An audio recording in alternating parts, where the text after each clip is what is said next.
if you want to understand how Jehovah's Witnesses view the issue of salvation, I would like to make two basic points. I want to come back to the idea of the place of the organization in their thinking. Let me quote from their own literature. Watchtower magazine, July 15, 2013, page 20, which states, "The faithful slave," meaning the organization, "is the channel through which Jesus is feeding his true followers in this time of the end.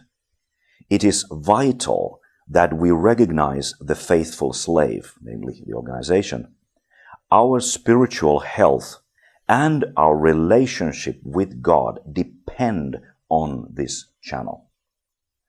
So, despite what Jehovah's Witnesses might publicly say, they cannot understand salvation apart from loyalty to the organization. That's number one. Number two, their view of salvation entails the idea of two-level system.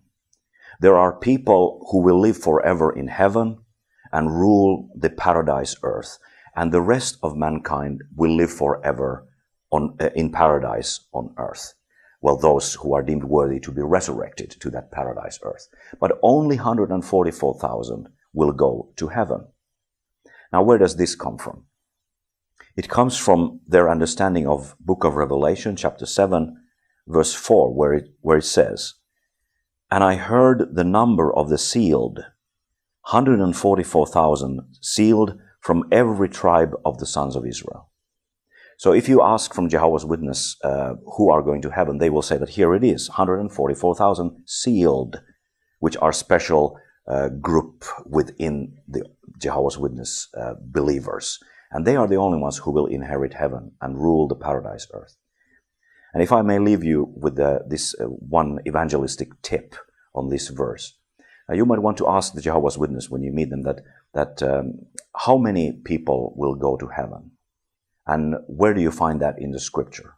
So they will open their Bible from the Revelation chapter 7 and read to you, "And I heard the number of the sealed, 144,000 sealed." There it is, they say. I said, okay, I see. Now, then can I ask you a question? Is that number 144,000 literal or symbolic number? Can there be, let's say, 1 million, 2 million people going to heaven? The official answer is no. It is a literal 144,000, not one less or one more. Then you can continue with the next question. So, when the verse states, "sealed from every tribe of the sons of Israel," is this Israel and the tribes of Israel here literal tribes of Israel or figurative, symbolic tribes of Israel? The official answer is it's symbolic Israel. Now, you don't have to solve the problem of figurative or symbolic, but then you can ask the question, now, what is the justification of the society to change the principle of hermeneutics and interpretation of the verse from literal to symbolic right in the middle of the verse?